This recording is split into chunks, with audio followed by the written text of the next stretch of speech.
अस्सलाम वालेकुम बच्चों, welcome back to this channel. So in the previous video हम लोग देख रहे थे कि एडरेनर्जिक एगोनिस्ट क्या हैं, और हम लोगों ने एडरेनर्जिक रिसेप्टर्स के ऊपर फुल डिटेल से पढ़ा, और हम लोगों ने देखा कि कहाँ कहाँ ये रिसेप्टर्स प्रेजेंट है, लोकेशन क्या है। हमने अच्छी तरह से हर एक रिसेप्टर को देख लिया था।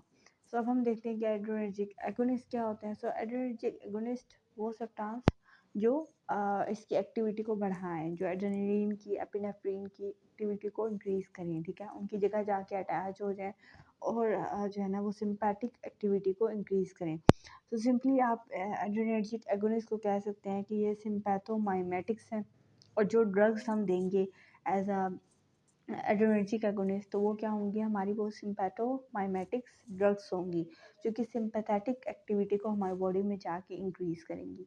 अब आज के लेक्चर में हम लोग इसकी नेचर और इनके टाइप्स के बारे में बात करेंगे कि नेचर क्या है इन एड्रेनर्जिक एगोनिस्ट की, और इनकी टाइप्स कौन कौन सी हैं। सो अगर हम सबसे पहले इनकी नेचर की बात करते हैं ना, तो इनको हमने वैसे तो 2 नेचर में डिवाइड करना चाहिए, बट मैंने 3 कर दिया है, ठीक है। सो सबसे पहले जो है ये कैटिकोल अमाइन नेचर के हो सकते हैं, ये नॉन कैटिकोल अमाइन भी हैं, और ये substitution on the amine nitrogen, इसकी बेस पे भी इनको डिवाइड किया गया है। सो ये इनकी 3 नेचर के बेस पे इनकी डिवीजन की गई है। सबसे पहले बात करते हैं कि कैटिकोल अमाइन क्या चीज़ होती है, बाद में मैं इन सब चीज़ों के ऊपर आऊँगी। सबसे पहले देखते हैं कैटिकोल अमाइन क्या है। सो एक्चुअली की जो कैटिकोल अमाइंस है ना, इनको हमने कैटिकोल किस लिए कहा है। कैटिकोल हम उस हर सब्सटेंस को कहते हैं जिसमें बेंजीन के ऊपर 2 हाइड्रोक्सी ग्रुप अटैच हो, जिसमें बेंजीन के ऊपर 2 हाइड्रोक्सी ग्रुप अटैच हो और साथ अमाइन ग्रुप भी हो, ठीक है। कैटिकोल अमाइन इसलिए कहा है क्या, ताकि अमाइन ग्रुप भी इनके अंदर है, ठीक है। अगर मैं इसकी स्ट्रक्चर बना के दिखाऊं कि हमने क्यों इनको कैटिकोल अमाइन कहा है, सो एक्चुअली इनकी इस तरह की स्ट्रक्चर के इनके अंदर इस तरह का एक बेंजीन रिंग होता है, लेट्स सपोज इस तरह का, और इस बेंजीन के ऊपर 2 हाइड्रोक्सी ग्रुप इस तरह से अटैच होते हैं, और साथ इस तरफ इस रिंग के ऊपर CH2 और इसके साथ अमाइन ग्रुप कुछ इस तरह से अटैच होता है, और इस वाले कार्बन के ऊपर इनके पास एक और OH अटैच होता है। सो इस तरह की स्ट्रक्चर इन सब कैटिकोल अमाइंस के अंदर प्रेजेंट है, इस तरह का, जिसमें बेंजीन रिंग हो और साथ 2 हाइड्रोक्सी ग्रुप हों। सो ये किस तरह से पोजीशन बनती है, ये 1 पोजीशन है इनकी, ये 2 पोजीशन है, ये 3 पोजीशन, ये 4, ये 5 और ये 6, ठीक है। तो यहाँ पर 3 और 4 पोजीशन पे हाइड्रोक्सी ग्रुप अटैच हैं, इसकी वजह से इसका नाम हम रख देते हैं 3,4 डाई हाइड्रोक्सी बेंजीन, ये हैं, ठीक है, कि बेंजीन है, 3 और 4 पोजीशन पे डाई हाइड्रोक्सी ग्रुप अटैच होंगे, उन सब को हम लोग कैटिकोल अमाइंस कहेंगे, ठीक है। अमाइन ग्रुप ये वाला प्रेजेंट है N, और उसके साथ आगे सब्स्टिट्यूशन की हुई होगी। अब सब्स्टिट्यूशन हर में डिफरेंट है, जैसे एपिनेफ्रिन के अंदर आपको सब्स्टिट्यूशन यहाँ पर और ग्रुप अटैच मिलेंगे, नॉन एपिनेफ्रिन में और ग्रुप अटैच है, आइसोप्रोटिनॉल में और ग्रुप अटैच होंगे। सो वो ये चीज़ चेंज हो सकती है, बट अमाइन यानी नाइट्रोजन ग्रुप लाजमी होगा, उसके साथ सब्स्टिट्यूशन जो मर्जी हो सकता है, ठीक है। सो ये तो मैंने आपको बता दी कि कैटिकोल अमाइंस क्या होते हैं। अब इनकी थोड़ी सी और डिस्कशन हम लोग कर लेते हैं। ये जो कैटिकोल अमाइंस है ना, ये हमारे पास सिंपैथोमाइमेटिक्स हैं, ठीक है, यानी इन्होंने सिंपैथेटिक एक्टिविटी को इंक्रीज़ करना है। दूसरी चीज़ ये आ जाती है कि वही इनके अंदर हाइड्रोक्सी ग्रुप है, और उसके साथ 2 जो है वो हाइड्रोक्सी ग्रुप अटैच हैं। इनकी ना बहुत ज़्यादा हाई पोटेंसी होती है, ये अल्फ़ा और बीटा रिसेप्टर्स पे जाके अटैच करते हैं। एपिनेफ्रिन देखेंगे आप, नॉरएपिनेफ्रिन, जब हम डिटेल से इसकी बात करेंगे, तो ये सब जो है अल्फ़ा और बीटा रिसेप्टर पे जाके फौरी अटैक करते हैं, और जो एक्टिविटी है उसको इन्हांस करते हैं। बट इसके साथ साथ एक इनका लिमिटेशन आप ये कह सकते हैं कि ये रैपिडली इनएक्टिवेट भी होते हैं। अब इनएक्टिवेट कब होंगे, एक्चुअली होता ये है कि हमारे पास हमारी बॉडी के अंदर, ख़ास तौर पे हमारे गट में, ठीक है, मैं इसको रेस करके आपको लिख के दिखाती हूँ कि हमारे गट के अंदर और हमारे हमारे गट के अंदर, हमारी जो स्टमक की वॉल आप लोग कह सकते हैं, उसके अंदर एंजाइम्स होते हैं कोमेट के नाम से, और MAO, ठीक है। ये कुछ एंजाइम्स हैं जो कि एपिनेफ्रिन और एपिनेफ्रिन को डिग्रेड कर देते हैं। ठीक है, सो जैसे ही आपने किसी पेशेंट को एपिनेफ्रिन या नॉन एपिनेफ्रिन की कोई भी ड्रग दी है, तो वो जाते ही ये एंजाइम उसके ऊपर एक्ट करेंगे और उसको इनएक्टिवेट कर देंगे। सो ये एक डिसबेनिफिट, या आप कह सकते हैं डिसएडवांटेज हो जाता है कैटेकोलामाइंस का, कि हम उनको जैसे ही देते हैं तो इन 2 एंजाइम्स की वजह से, ये एंजाइम लिवर में भी होता है, ठीक है, और गट में भी है। और गट में ये 2 एंजाइम्स हैं और ये वाला एंजाइम गट में भी है और लिवर में भी है, ठीक है। सो सो अब यही चीज़ हो रही होती है कि जैसे ही हम एपिनेफ्रिन देते हैं, ये एंजाइम उनको डिग्रेड कर देते हैं। और तीसरी चीज़ ये आ जाती है कि इनकी पुअर पेनिट्रेशन होती है सीएनएस में भी। तो अगर आप ये जो कैटेकोलामाइंस हैं, जितने भी एपिनेफ्रिन और एपिनेफ्रिन, तो इनकी सीएनएस में भी कोई पेनिट्रेशन नहीं हो सकती। क्यों नहीं हो सकती? एक्चुअली जो बेंजीन के ऊपर इनके पास 2 हाइड्रोक्सी ग्रुप कुछ इस तरह से अटैच थे, कि मैंने इस तरह से बेंजीन रिंग आप लोगों के लिए बनाया था, और 2 यहाँ पर जो हाइड्रोक्सी ग्रुप अटैच है ना, ये hydroxy group polar in nature होते हैं, यानी उनके ऊपर चार्जेस होंगे। सो चार्ज होने की वजह से आपको पता है, जो भी चीज़ चार्ज होती है हम उसको पोलर कहते हैं। उसको क्या कहते हैं? वो चीज़ पोलर होती है। और जो भी चीज़ पोलर होगी वो ब्लड ब्रेन बैरियर को क्रॉस नहीं करेगी, और ब्लड ब्रेन बैरियर को क्रॉस नहीं करेगी तो वो सीएनएस में भी नहीं जा सकता। इसलिए ये जो कैटेकोलामाइंस हैं, ये भी पोलर नेचर के हैं, क्योंकि हाइड्रोक्सी ग्रुप है और ये ब्लड ब्रेन बैरियर को क्रॉस नहीं करेंगे और सीएनएस में नहीं जाएंगे। सो अब कितनी टाइप्स के हमारे पास कैटेकोलामाइंस है, तो आप लोगों ने देखा था कि कैटेकोलामाइंस हमारे पास 4 किस्म के हैं: एपिनेफ्रीन, नॉरएपिनेफ्रीन, आइसोप्रोटिनोल और डोपामीन। ये 4 किस्म के कैटेकोलामाइंस आपके पास प्रेजेंट है। देन नेक्स्ट में हम लोग फिर नॉन कैटेकोलामाइंस की बात करते हैं। सो नॉन कैटेकोलामाइंस बिल्कुल नेचर से डिफरेंट होगी, कि इनके साथ जो है वो हाइड्रोक्सी ग्रुप अटैच नहीं होंगे, इनके बेंजीन के साथ हाइड्रोक्सी ग्रुप अटैच नहीं है। और जाहिर बात है कि अब क्योंकि हाइड्रोक्सी ग्रुप नहीं है, इट्स मीन कि ये क्या होंगे? नॉन पोलर होंगे, और ये सीएनएस को क्रॉस कर जाएंगे, ब्लड ब्रेन बैरियर को क्रॉस कर जाते हैं, ठीक है। सो ये चीज़ हमने बात कर ली। अब कौन-कौन से हैं जो नॉन कैटेकोलामाइंस हैं? तो एपिनेफ्रिन, एपिनेफ्रिडीन, फिनाइलएपिनेफ्रिडीन और एम्फाटामाइन, ठीक है। ये जो 3 हैं, ये नॉन कैटेकोलामाइंस हैं। इनके साथ बेंजीन की रिंग के साथ हाइड्रोक्सी ग्रुप अटैच नहीं होता है। तीसरी चीज़ ये आ जाती है कि जो कोमेट के एंजाइम्स थे हमारे पास, ये वाले जो गट के अंदर कोमेट और एमएओ जो एंजाइम्स हैं, ये एंजाइम्स नॉन कैटेकोलामाइंस के ऊपर एक्ट नहीं करेंगी, क्योंकि नॉन कैटेकोलामाइंस के ऊपर ये हाइड्रोक्सी ग्रुप नहीं है। अब ये एंजाइम कहाँ पर एक्ट करेंगे? नहीं कर सकते। सो इस वजह से इन एंजाइम्स का कोई असर नहीं होता नॉन कैटेकोलामाइंस के ऊपर, ठीक है। सो ये मेजर डिफरेंस आ जाता था हमारे कैटेकोलामाइंस के अंदर और हमारे नॉन कैटेकोलामाइंस के अंदर। नेक्स्ट जो चीज़ आप लोगों ने देखनी है ना, वो ये है कि substitution of on amine nitrogen के ऊपर हम लोग बात कर लेते हैं। सो इसके लिए ना मैं सबसे पहले आपको जो जितने भी स्ट्रक्चर्स हैं इन सब कंपाउंड्स की, वो बना के दिखाती हूँ, ताकि आपको पता लग सके कि किस तरह का डिफरेंस आ जाता है इनके बीच में। सो सबसे पहले मैं ना नॉरएपिनेफ्रिन की स्ट्रक्चर बनाऊंगी। एक की स्ट्रक्चर आप याद करेंगे, बाकी सबकी आपको ऑटोमेटिकली याद हो जाएगी।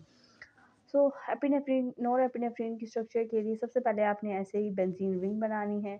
2 हाइड्रोक्सी ग्रुप तो आप लाजमी अटैच करेंगे, क्योंकि नॉरएपिनेफ्रिन जो है वो हमारे पास कैटेकोलामाइन है। इस तरफ आपके पास सी एच अटैच होगा, CH2 अटैच होगा, यहाँ पर OH अटैच होगा, और साथ अब अमाइन ग्रुप अटैच होना है, और अमाइन के साथ आपने दो एच लगा देने। अमाइन ग्रुप क्या होता है? NH2 ग्रुप होता है ना। सो वही मैंने यहाँ पर अटैच किया है। NH2 को मैंने इस तरह लिख दिया है, तो कोई मसला तो नहीं है ना। तो ये जो स्ट्रक्चर आपके पास आ जाता है, ये नॉरएपिनेफ्रिन का स्ट्रक्चर है, ठीक है। अब इसी में कुछ तब्दीलियाँ हम करेंगे और एपिनेफ्रिन और बाकी स्ट्रक्चर बनते जाएंगे। अगर अब आपने एपिनेफ्रिन का स्ट्रक्चर बनाना है, ये था नॉरएपिनेफ्रिन का, ये किसका था? नॉरएपिनेफ्रिन का ये स्ट्रक्चर था। अब आपने एपिनेफ्रिन का बनाना है, तो यहाँ पर एक H की जगह आप CH3 ग्रुप अटैच कर देंगे, ठीक है। अब ये बन चुका है एपिनेफ्रिन का स्ट्रक्चर, ठीक है, और कुछ भी मैंने नहीं छेड़ा है, बाकी सब कुछ वही है। अब अगर आपने इसको डोपामीन बनाना है, तो डोपामीन के अंदर आपने क्या करना है? वापस H यहीं पर वापसी H लग जाएगा, ठीक है, और यहाँ पर इस OH को आप ख़त्म कर देंगे। तो ये अब क्या बन चुका है? ये अब डोपामीन है। ये क्या है? डोपामीन, ठीक है। सो थोड़ा सा डिफरेंस है इनकी स्ट्रक्चर्स के अंदर। अच्छा ठीक है, हमने एपिनेफ्रीन की स्ट्रक्चर देख ली है, हमने नोरेपिनेफ्रीन की भी देख ली है, हमने डोपामीन की भी देख ली है। अब आ गया आइसोप्रोटिनॉल। आइसोप्रोटिनॉल ने आपने इन दोनों एच को मिटा देना है, यहाँ पर ओ एच आएगा आइसोप्रोटिनॉल के अंदर, ठीक है। और यहाँ पर आपने दो सी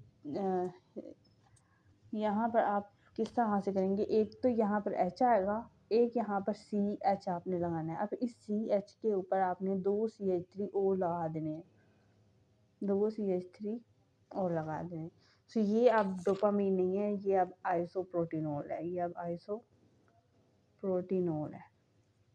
तो ये थोड़ा से स्ट्रक्चर्स के डिफरेंस हैं और उनसे नए स्ट्रक्चर्स जो हैं वो बनते जा रहे हैं। अब बाकी इन सब के हमने देख लिए स्ट्रक्चर्स, अब बाकी इनके स्ट्रक्चर्स रह गए हैं, ठीक है। सो अब मैं इनके स्ट्रक्चर बना के दिखाती हूँ। इनके स्ट्रक्चर भी इसी तरह के हैं, जस्ट सब्स्टिट्यूशन थोड़ी सी डिफरेंट आ जाएगी आपके पास, बाकी सब कुछ जो है वो सेम होगा, ठीक है। सो सबसे पहले ना मैं आप लोगों को फिनाइल एपिनेफ्रीन जो ये है ना, फिनाइल एपिनेफ्रीन और एम्फायर, इन दो के स्ट्रक्चर्स आपके बुक में दिए गए हैं। सो मैं इनको बना के दिखाती हूँ। तो सबसे पहले ये मैं फिनाइल एपिनेफ्रीन की स्ट्रक्चर बना कर रही हूँ। वही बेंजीन रिंग आपने ड्रॉ करनी है। जब फिनाइल एपिनेफ्रीन में ना यहाँ पर एक हाइड्रोक्सी ग्रुप अटैच होता है, दो नहीं है, एक अटैच है, ठीक है। बाकी आपने वही का वही सी एच यहाँ पर हम ड्रॉ करते थे, यहाँ हम ओ एच लिखते थे, फिर C H two amine group भी इसके अंदर आएगा हाइड्रोजन, और यहाँ पर सी एच थ्री अटैच होगा, जैसे हम एपिनेफ्रीन के स्ट्रक्चर में करते थे, यहाँ सी एच आता था, ठीक है। बस डिफरेंस क्या है कि यहाँ पर एक ओ एच को हटा दिया तो वो फिनाइल एपिनेफ्रीन बन गई, यानी इन दोनों की स्ट्रक्चर्स मिलती हैं, ठीक है। सिर्फ एक ओ एच का फ़र्क है यहाँ वाले एक ओ एच का, ठीक है। नेक्स्ट एपिनेफ्रिडीन की स्ट्रक्चर में ड्रॉ करती हूँ।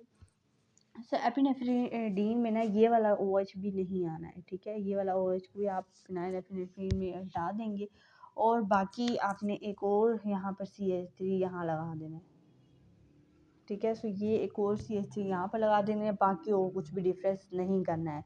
सो तकरीबन ये भी इसके स्ट्रक्चर के साथ मिलता ही है, क्योंकि एक बस ओ एच हमने हटा दिया और यहाँ पर एक सी एच थ्री को ऐड कर दिया, तो वो एपिनेफ्रीन बन गया, ठीक है।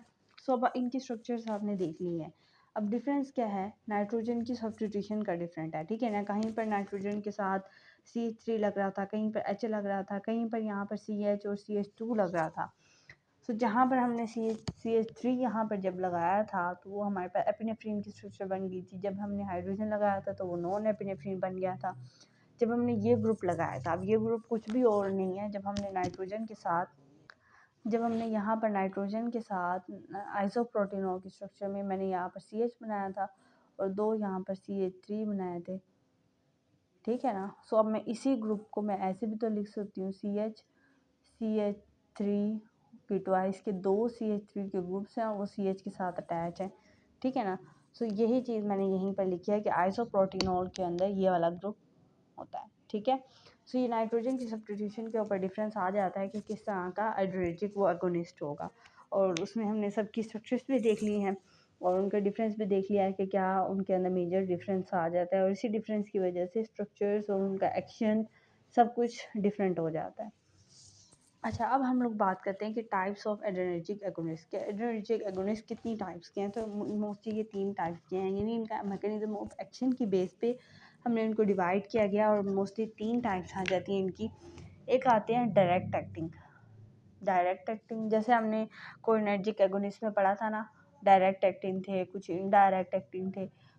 यहाँ पे भी ऐसे पहले डायरेक्ट एक्टिंग है, फिर इनडायरेक्ट एक्टिंग है, ठीक है, और चौथे इनके अंदर मिक्स्ड आ जाते हैं, ये नया है, ठीक है। सो किसी का मिक्स एक्टिंग एड्रेनर्जिक एगोनिस्ट होते हैं। अब इनके बीच में डिफरेंस हम लोग देखेंगे। सो डायरेक्ट एक्टिंग जहाँ पर भी वर्ड यूज़ होता है, आप सब लोगों को पता है कि उन्होंने क्या करना है, उसी एक्शन को रिपीट करना है। मीन्स जो एक्शन परफॉर्म करेगा एपिनेफ्रीन सिंपैथेटिक नर्व से निकलने के बाद, लेट्स सपोज कि ये एक प्री साइनेप्टिक नर्व है, यहाँ से वो वेजिकल जो है वो कंबाइन हुआ, इसके साथ अटैच हुआ, यहाँ पर एपिनेफ्रीन रिलीज़ हुआ, ये एपिनेफ्रीन दूसरे सेल के जो पोर्शन आ जाएगा, ठीक है। ये लेट्स सपोज कि ये दूसरा एक कोई भी रिसेप्टर सेल है, इस रिसेप्टर सेल के ऊपर कोई ना कोई यहाँ पर इस तरह का रिसेप्टर प्रेजेंट होगा, तो ये एपिनेफ्रीन उस रिसेप्टर के साथ जाके बाइंड करते हैं और सेल के अंदर रिस्पॉन्स प्रोड्यूस करता था। इस तरह से हो रहा था ना। सो डायरेक्ट एक्टिंग क्या करेंगे यहाँ पर कि एपिनेफ्रीन को नहीं, यहाँ पर जाके लेट्स सपोज कि ये कोई एक डायरेक्ट एक्टिंग ड्रग पड़ी हुई है, ये खुद जाके यहाँ पर बाइंड हो जाएंगे इस तरह से, और वही का वही रिस्पॉन्स देंगे जो एपिनेफ्रीन के बाइंड होने से आ रहा था, ठीक है। सो ये था डायरेक्ट एक्टिंग का काम। अब बात आ जाती है कि इनडायरेक्ट, अच्छा डायरेक्ट एक्टिंग के हम ना पढ़ लेते हैं कि कौन कौन से डायरेक्ट एक्टिंग एगोनिस्ट हैं। सो हमारे पास ना डायरेक्ट एक्टिंग एक तो एपिनेफ्रीन है ड्रग, एक नॉर एपिनेफ्रीन ड्रग है, एक आइसोप्रोटिनोल है, ठीक है। मैं पूरे पूरे स्पेलिंग नहीं लिख रही हूँ। एक डोपामीन है, डी से डोपामीन, और चौथी एक ड्रग आ जाती है जो कि है फिनाइल एपिनेफ्रीन, ठीक है। अब आपने देखा है कि ये जो चारों हैं ये सब कैटेकोलामाइन है, ये सब क्या है, कैटेकोलामाइन है। सिर्फ एक ये फिनाइल एपिनेफ्रीन है जो कि नॉन कैटिकोल है, ठीक है। ये सिर्फ एक नॉन कैटिकोल है, बाकी सब कैटिकोल अमाइंस हैं। सो ये डायरेक्ट एक्टिंग में आपने याद रखना है कि कौन कैसी कैटिकोल अमाइन जो यूज़ हो रहा है, कौन सा नॉन कैटिकोल अमाइन एक्ट कर रहा है, ठीक है ना। सो नेचर के डिफरेंस है, जस्ट ये डिफरेंट है कि बेंजीन पे हाइड्रोक्सी ग्रुप अटैच है या नहीं है, ठीक है।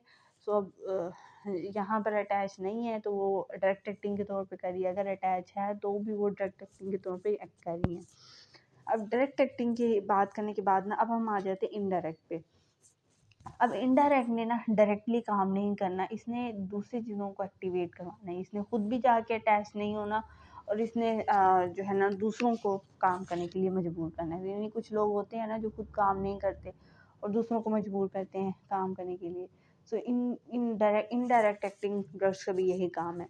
तो यहाँ पर ज़ाहिर बात है कि वो वेजिकल फ्यूज़ हो रहा था और एपिनेफ्रीन जो है वो रिलीज़ हो रहा था, ठीक है।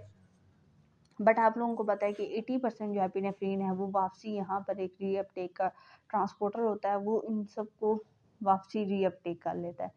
अब अगर 80% एपिनेफ्रीन यहाँ से रीअपटेक होती रही तो एक्शन कैसे परफॉर्म होगा। सो अब ये इनडायरेक्ट एक्टिंग ने खुद भी जाके अटैच नहीं होना, ये एक ड्रग है जो थोड़ा लेजी सा है, वो खुद भी यहाँ पर अटैच होना पसंद नहीं करता और वो चाहता है कि यहाँ पर अटैच भी हो जाए। जैसे स्टूडेंट्स होते हैं ना, वो कहते हैं कि हमारे पास घर बैठे सारा पैसा आ जाए और हमें कुछ कमाना भी ना पड़े, हमें जॉब भी ना करनी पड़े, हमें कुछ भी ना करना पड़े। बिल्कुल इसी तरह ही ये ड्रग्स कहती हैं कि हमें यहाँ जाके अटैच ना होना पड़े, कोई कैसा कुछ करे कि ये जो है ना हमारा काम भी हो जाए। तो ये क्या करेंगे, यहाँ पर ये जो ट्रांसपोर्टर होता है ये उसको जाके ब्लॉक कर देते हैं। जब इसको ब्लॉक करेंगे, अब ये एपिनेफ्रीन अंदर नहीं जाएगा, जब अंदर नहीं जाएगा तो ज़ाहिर बात है एपिनेफ्रीन ने इधर जाके बाइंड करना है और रिस्पॉन्स देना है। सो इनडायरेक्ट एक्टिंग एक तो इस तरह से काम करते हैं। दूसरा आप लोगों को पता है कि यहाँ पर ये वेजिकल की जाने के इसके साथ अटैच होना होता है, तो ये वेजिकल की जो रीअपटेक है उसको बढ़ा देते हैं, ठीक है। सो ये जो वेजिकल्स का अटैच होना है और एपिनेफ्रीन को रिलीज़ करना है उसको ये बढ़ाते हैं, और साथ ही साथ जो एपिनेफ्रीन की जो रीअपटेक हो रही होती है उसको रोकते हैं, ताकि अच्छा एक और चीज़ आप लोगों ने याद रखनी है, वेजिकल से वो नॉर एपिनेफ्रीन की रिलीज़ को प्रमोट कर रहे हैं, ठीक है। नॉर एपिनेफ्रीन को रिलीज़ करवा रहे हैं। अब ये नॉर एपिनेफ्रीन इसी वेजिकल के अंदर ही डोपामीन में एपिनेफ्रीन में बदलता है, नॉर एपिनेफ्रीन एपिनेफ्रीन में बदलता है और फिर एपिनेफ्रीन यहाँ से रिलीज़ होता है और एपिनेफ्रीन की यहाँ से रीअपटेक को इनहिबिट करता है। तो यहाँ पर एपिनेफ्रीन की रीअपटेक को इनहिबिट करके एपिनेफ्रीन को यहाँ पर बढ़ाएगा। तो ये दो डिफरेंट काम है, इन चीज़ों को आपने याद रखना है, ठीक है। सो इनडायरेक्ट एक्टिंग का भी मैंने होल आपको जो मैकेनिज़्म है जिससे उन्होंने अपना काम करना है वो मैंने आपको समझा दिया। अब कौन कौन सी ड्रग्स हैं जो कि इनडायरेक्ट काम करती हैं। सो इसमें दो हमारे पास ड्रग्स मेनली आ जाती हैं। एक आ जाती है ये वाली फीटा एम्फीटामाइन, ठीक है, एम्फीटामाइन। और दूसरे हमारे पास जो ड्रग इसके अंदर है, आपकी बुक के अंदर लिखी हुई है, वो है कोकीन, ठीक है। कोकेन ये ड्रग हमने पढ़ी हुई है जो रीअपटेक को रोकती है, ठीक है ना। जब मैंने आपको एपिनेफ्रिन की सिंथेसिस के बारे में बताया था तब ये ड्रग हमने वहाँ पे पढ़ी थी, ठीक है। सो ये वही ड्रग है। ये दो जो हैं ये रीअपटेक इनहिबिटर्स हैं। ये क्या हैं? ये रीअपटेक को रोकेंगे। किसकी रीअपटेक को? मैंने अभी बताया आपको, यस, एपिनेफ्रिन की रीअपटेक को रोकेंगे, इनहिबिट करेंगे। तो इसलिए हमने इसको इनडायरेक्ट एक्टिंग कहा। नेक्स्ट जो हमारे पास है वो है मिक्स्ड एक्टिंग। अब ये जो मिक्स एक्टिंग एगोनिस्ट है ना, ये हमारे पास क्या करेंगे, ये आपकी डायरेक्ट एक्टिंग के तौर पे भी काम करेंगे, इनडायरेक्ट एक्टिंग की तरह भी काम करेंगे। यानी जैसे डायरेक्ट एक्टिंग स्टिमुलेशन का काम करता है ये वैसे भी काम करेंगे, जैसे इनडायरेक्ट काम करता है वैसे भी काम, यानी डायरेक्ट की तरह ये जाके अटैच हो जाएंगे रिसेप्टर पे और काम करेंगे, और इनडायरेक्ट की तरह ये अब रीअपटेक को जो है रिलीज को इन्हांस करके एज अ इनडायरेक्ट एक्टिंग भी काम करते हैं। सो ये दोनों तरह से काम कर रहे हैं। इसके अंदर कौन कौन सी ड्रग्स आ जाती हैं? इसके अंदर आपके सबसे पहले एपिनेफ्रिडीन ये वाली ड्रग आ जाती है, ठीक है। और साथ इसके कुछ आइसोमर्स भी इसी में आते हैं। इसके कुछ आइसोमर्स, स्टीरियो आइसोमर्स आपकी बुक के अंदर लिखा हुआ है। इसके कुछ स्टीरियो आइसोमर्स इसके अंदर शामिल आ जाते हैं। दूसरी जो ड्रग इसके अंदर शामिल आ जाती है वो है SEU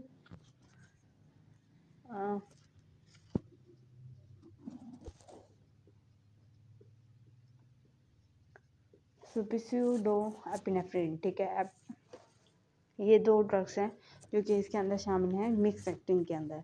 तो ये था आज का हमारा लेक्चर जिसमें हम लोगों ने देखा कि डायरेक्ट एक्टिंग एगोनिस्ट किस टाइप्स के हैं, उनके नेचर क्या क्या है, उनके अंदर कौन कैसी उनकी डायग्राम है, मतलब उनका स्ट्रक्चर किस तरह का है। और फिर हमने लास्ट में देखा इनकी टाइप्स कितनी हैं और हर टाइप के अंदर कौन कौन सी ड्रग आ रही है, डायरेक्ट के अंदर कौन सी है, इनडायरेक्ट के अंदर कौन सी है, मिक्स के अंदर कौन सी है। नेक्स्ट में हम लोग फिर देखेंगे कि डायरेक्ट एक्टिंग में कौन कौन सी ड्रग्स हैं, एपिनेफ्रिन और एपिनेफ्रिन, आइसोप्रोटीन और डोपामीन, इन सबको हम लोग बारी बारी अब डिस्कस करेंगे। टेबल की फॉर्म में हम लोग इनको डिस्कस कर लेंगे और इजीली आपको इनका कॉन्सेप्ट मिल जाएगा। तो ये था आज का हमारा लेक्चर। आई होप कि आप लोगों को ये लेक्चर अच्छी तरीके से समझ आ गया होगा। अगर फिर भी आपको कोई भी कॉन्सेप्ट क्लियर अगर नहीं हुआ है तो अभी जाएँ कमेंट में अपना क्वेश्चन लिखें और मुझे सेंड करें और मैं आपको उसको ज़रूर आंसर दूँगी। So take care of yourself, meet you soon in the next lecture. तब तक के लिए अल्लाह हाफ़िज़।